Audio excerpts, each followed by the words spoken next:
بسم الله الرحمن الرحيم. الحمد لله والصلاة والسلام على رسول الله وعلى آله وأصحابه أجمعين، أما بعد. ناظرین کرام، السلام علیکم ورحمۃ اللہ وبرکاتہ۔ شرح الادب المفرد کے عنوان سے اس پروگرام کے ہمراہ ہم آپ کی خدمت میں حاضر ہیں۔ آج کی اس ملاقات میں ہم اپنی گفتگو کا آغاز کر رہے ہیں امام بخاری رحمہ اللہ کی یہ کتاب کہ جس کا نام ہے الادب المفرد۔ اس کتاب میں باب نمبر 75 کہ جس کا عنوان قائم فرمایا ہے امام بخاری رحمہ اللہ نے، باب فضل من یعول یتیما من ابویہ، یعنی اس باب میں تذکرہ کیا گیا ہے اس انسان کی فضیلت و منقبت کے بارے میں کہ جو کسی ایسے یتیم کو اپنے گھر میں ٹھکانہ فراہم کرتا ہو، کہ جو یتیم ایسا ہے کہ اس کے دونوں ہی ماں باپ اس دنیا میں اب موجود نہیں ہیں، کہ یہ صورتحال ہے اس یتیم کی، تو جو کوئی اس کی کفالت اور سرپرستی کی ذمہ داری اٹھاتا ہو تو وہ کس قدر عظیم انسان ہے۔ اور یہ کہ ناظرین کرام، آگے چلنے سے قبل یہاں یہ اشارہ بھی ہو جائے کہ یہ جو عنوان کی عبارت ہے، باب فضل من یعول یتیما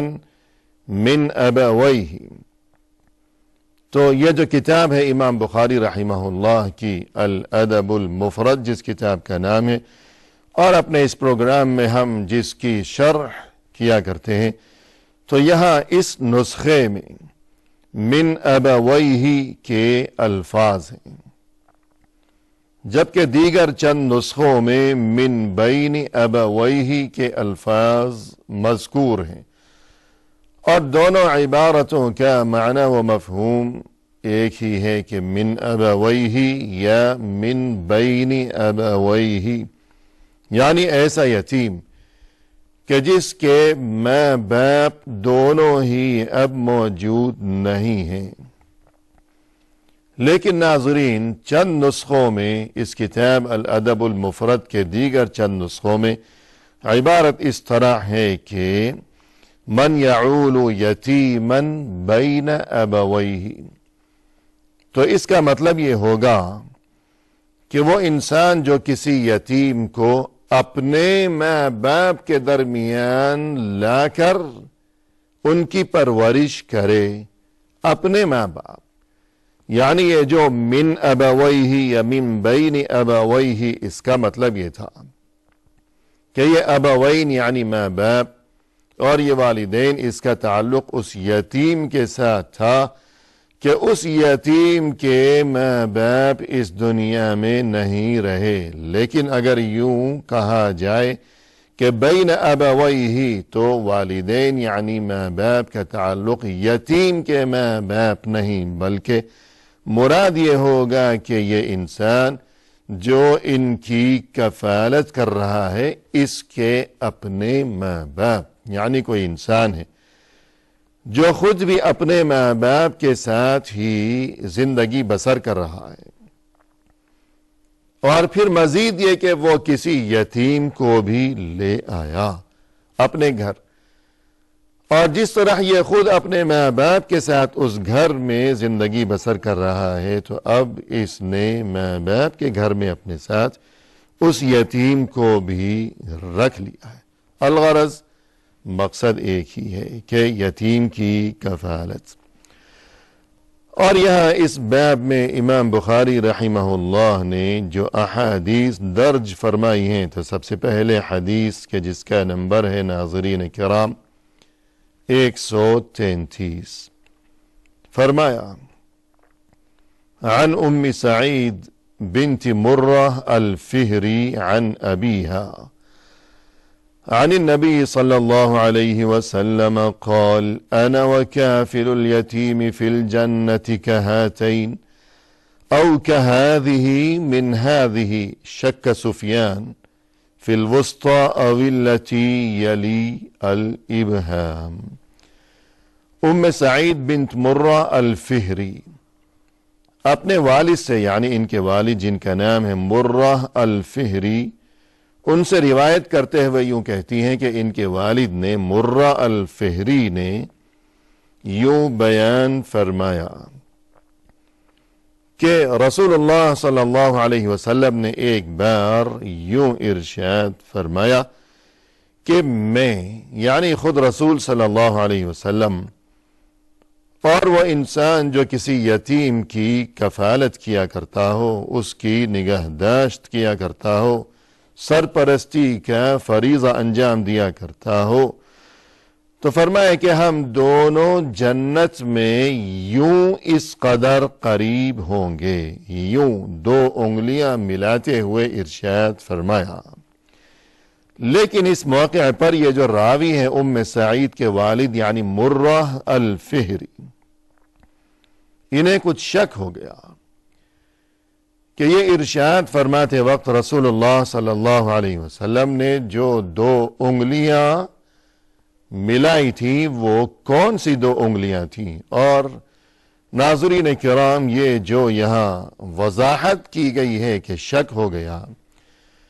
تو اس سے یہی بات ہمیں سمجھنی چاہیے کہ یہ صحابہ کرام رضوان اللہ علیہم اجمعین کی یہ جو عظیم ترین شخصیات تھیں دین کے معاملے میں، اور یہ کہ رسول اللہ صلی اللہ علیہ وسلم کی احادیث مبارکہ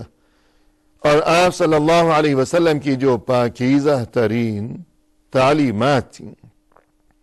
ان تعلیمات کو اور ان احادیث مبارکہ کو آگے امت تک پہنچانے کے معاملے میں اور نقل اور روایت کے معاملے میں یہ حضرات کس طرح انتہائی احتیاط کے ساتھ کام لیا کرتے تھے، اتنی احتیاط برتتے تھے کہ شک ہو گیا اس بارے میں کہ یہ الفاظ ارشاد فرماتے وقت رسول اللہ صلی اللہ علیہ وسلم نے اپنی جو 2 انگلیاں ملا رکھی تھی وہ کون سی 2 انگلیاں تھیں؟ تو راوی کہتے ہیں کہ شک سفیان فی الوسطی او التی یلی الابہام، کے آگے مرہ سے روایت کرنے والے جو راوی ہیں سفیان، وہ فرماتے ہیں کہ مجھے شک ہو گیا کہ اس موقع پر جو 2 انگلیاں ملائی گئی تھی وہ درمیان والی یعنی وسطی درمیان والی انگلی اور اس کے ساتھ والی انگلی تھی، یا یہ کہ درمیان والی انگلی اور اس کے ساتھ دوسری انگلی وہ تھی کہ التی یلی الابہام، جو ابہام یعنی انگوٹھے کے ساتھ ملی ہوئی ہے، یعنی یہ انگلی، کہ یہ 2 انگلیاں تھیں یا یہ 2 انگلیاں تھیں۔ مقصد یہ کہ ناظرین کرام وہ کوئی بھی 2 انگلیاں ہوں، رسول اللہ صلی اللہ علیہ وسلم نے اپنی 2 انگلیاں ملاتے ہوئے ارشاد فرمایا کہ جس طرح یہ 2 انگلیاں آپس میں ملی ہوئی ہیں اور بہت ہی قریب ہیں اور ایک دوسرے سے بالکل متصل ہیں، بعینہ ہی اسی طرح جنت میں وہ شخص جو کہ اس دنیا کی زندگی میں کسی یتیم کی کفالت کیا کرتا ہو اور اس کی ذمہ داری اس نے اٹھا رکھی ہو، وہ میرے ساتھ جنت میں یوں ہم دونوں اس قدر قریب ہوں گے۔ تو ظاہر ہے کہ ناظرین کرام یہ بہت ہی بڑی خوشخبری ہے۔ اور اس کے بعد آگے ہمارے سامنے یہ حدیث نمبر ہے 134، بلکہ یہ ایک اثر ہے، اثر، اور اثر کے معنی ہوا کرتے ہیں کہ کوئی ایسی بات جو کہ رسول اللہ صلی اللہ علیہ وسلم کا ارشاد تو نہیں ہے، یعنی حدیث نہیں ہے، بلکہ آپ صلی اللہ علیہ وسلم کے جو صحابہ کرام تھے رضوان اللہ علیہم اجمعین، ان صحابہ کرام میں سے کسی صحابی کا کوئی قول ہے یا کوئی عمل ہے، اسے اثر کہا جاتا ہے۔ فرمایا کہ عن الحسن ان یتیما کان یحضر طعام ابن عمر، حسن یعنی حسن بصری رحمہ اللہ، جو کہ بہت بڑے عالم تھے، محدث تھے، اور جو کہ تابعین میں سے تھے۔ تابعین جو کہ تابعی کی جمع ہے، اور تابعی ناظرین کرام اس عالم کو کہا جاتا ہے کہ جس نے رسول اللہ صلی اللہ علیہ وسلم کے کسی صحابی کو دیکھا ہو اور اس صحابی سے اس نے علم دین حاصل کیا ہو، تو یہ حسن بصری رحمہ اللہ ان کا بڑا مقام و مرتبہ تھا، اور یہ تابعی تھے۔ فرماتے ہیں کہ ابن عمر رضی اللہ عنہما، یعنی جو کہ صحابی تھے، اور بڑے ہی جلیل القدر صحابی یعنی عمر ابن الخطاب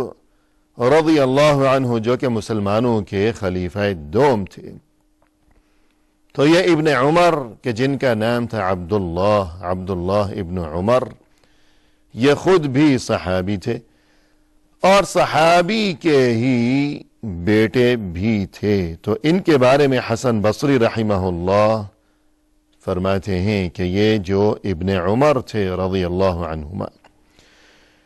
تو ان کی کیفیت یہ تھی کہ انہوں نے گھر میں ایک یتیم کو رکھا ہوا تھا، اس کی پرورش کیا کرتے تھے، یتیم کی تربیت اور پرورش وغیرہ۔ اور ان کی عادت یہ تھی کہ یہ کبھی اکیلے کھانا نہیں کھاتے تھے، بلکہ اس یتیم کو اپنے ساتھ اپنے دسترخوان پر بٹھا کر ہمیشہ اس کے ساتھ ہی کھانا کھایا کرتے تھے۔ فدعا بطعام ذات یوم فطلب یتیمہ فلم یجدہ۔ ایک روز ایسا ہوا کہ جب یہ کھانے کے لیے بیٹھے، دسترخوان لگایا گیا، یتیم نہیں آیا۔ انہوں نے تلاش کیا، گھر والوں سے پوچھا، دریافت کیا، ادھر ادھر دیکھا، دوڑایا لوگوں کو کہ جاؤ اسے دیکھو، تلاش کرو، کہاں چلا گیا وہ؟ کیونکہ ان کا دل نہیں چاہ رہا تھا کہ میں اکیلا ہی آج کھانا کھا لوں، اور یتیم نہ جانے وہ کہاں چلا گیا، کچھ اس نے کھایا ہے، کچھ کھانا نصیب ہوا ہے، یا یہ کہ بھوکا پیاسا ہے، پریشان ہے، کہاں گم ہو گیا، اللہ جانے کیا بات ہو گئی۔ تو گھر والوں کو ادھر ادھر دوڑاتے رہے، لیکن یتیم نہیں ملا۔ تو انہوں نے کھانا کھا لیا اکیلے ہی۔ فجاء بعدما فرغ ابن عمر، اور جب کھانے سے یہ ابن عمر رضی اللہ عنہما کھانے سے فارغ ہو چکے، کھانا کھا چکے، اب وہ یتیم کہیں سے آ پہنچا۔ فدعا له ابن عمر بطعام، اب ابن عمر رضی اللہ عنہما نے گھر والوں سے کہا کہ یتیم کے لیے کھانا لایا جائے، انتظام کرو اس کے لیے، کچھ یہ آ گیا ہے۔ لیکن ایسا ہوا کہ فلم یکن عندہم، کھانا تو ختم ہو چکا، اب کھانا باقی نہیں ہے۔ فجاءہ بسویق وعسل، گھر والوں نے تو جواب دے دیا کہ کھانا تو اب نہیں ہے۔ ابن عمر رضی اللہ عنہما نے اب کیا کیا کہ خود ہی کہیں سے ادھر ادھر سے تلاش کر کے اس کے لیے کھانے کے لیے کچھ لائے، انتظام کیا خود اس کے لیے۔ اور وہ جو انتظام کیا، جو کھانے کی چیز اس کے لیے لائے تلاش کر کے، وہ سویق اور عسل۔ عسل تو کہتے ہیں شہد کو، جو کہ آج بھی معروف ہے، سبھی جانتے ہیں عسل یعنی شہد۔ اور سویق ناظرین کرام اس زمانے میں، اس معاشرے میں وہ لوگ کوئی چیز کھایا کرتے تھے جس کے بارے میں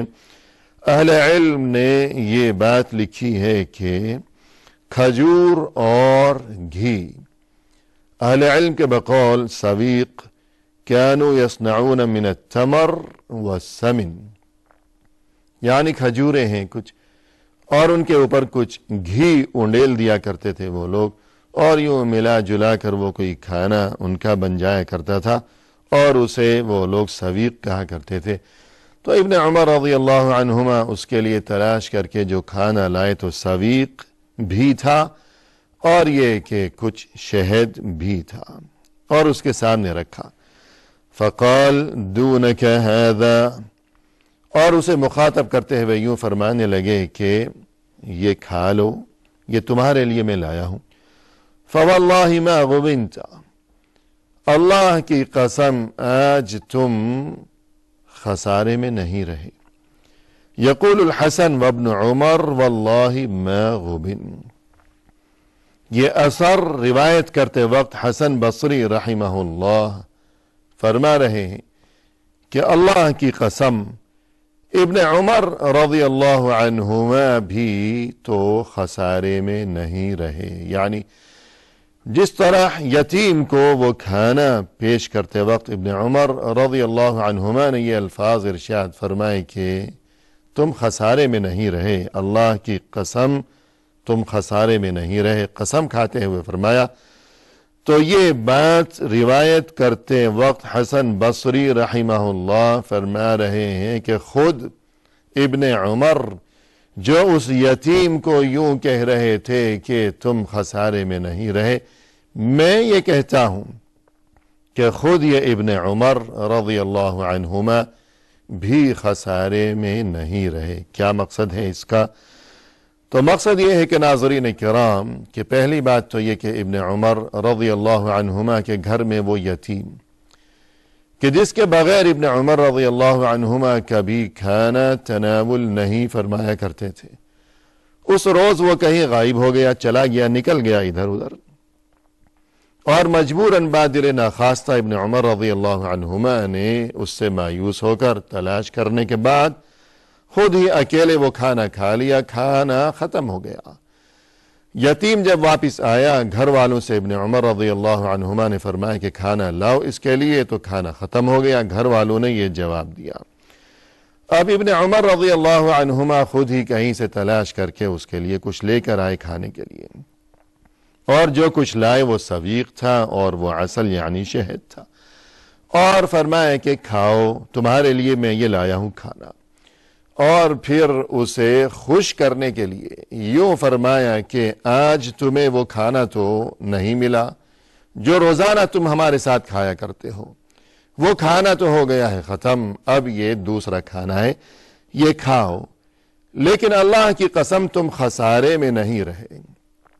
یعنی وہ اصلی کھانا تو اگرچہ ختم ہو چکا، لیکن یہ جو کچھ میں تمہارے لیے تلاش کر کے لایا ہوں بھاگ دوڑ کر کے، یہ بھی کوئی معمولی کھانا نہیں ہے، یہ بھی بہت اچھا کھانا ہے، اس لیے خوش ہو جاؤ، ہنسی خوشی کھاؤ، اس لیے کہ یہ کھانا بھی بہت اچھا ہے، قیمتی ہے، لذیذ ہے، تم خسارے میں نہیں رہے۔ اور حسن بصری رحمہ اللہ فرماتے ہیں کہ ابن عمر رضی اللہ عنہما نے یہ جو الفاظ ارشاد فرمائے یتیم کو مخاطب کرتے ہوئے کہ تم خسارے میں نہیں رہے، تو حقیقت یہ ہے کہ ابن عمر رضی اللہ عنہما خود بھی خسارے میں نہیں رہے کہ یتیم کے ساتھ اس قدر حسن سلوک، اور یہ کہ اتنی اس کی فکر کہ وہ کھانے کے وقت میں نظر نہیں آیا، تو اب اس کی تلاش کی جا رہی ہے، اور جب وہ آیا ہے تو اس کے لیے خود تلاش کر کے الگ سے کھانا لائے ہیں۔ تو اللہ کے ہاں ان کا جو عظیم مقام و مرتبہ ہے، تو یہ خود بھی خسارے میں نہیں رہے۔ اور اسی کے ساتھ ناظرین آج کی اس ملاقات میں ہم اسی پر اکتفا کرتے ہیں۔ وآخر دعوانا ان الحمد للہ رب العالمین۔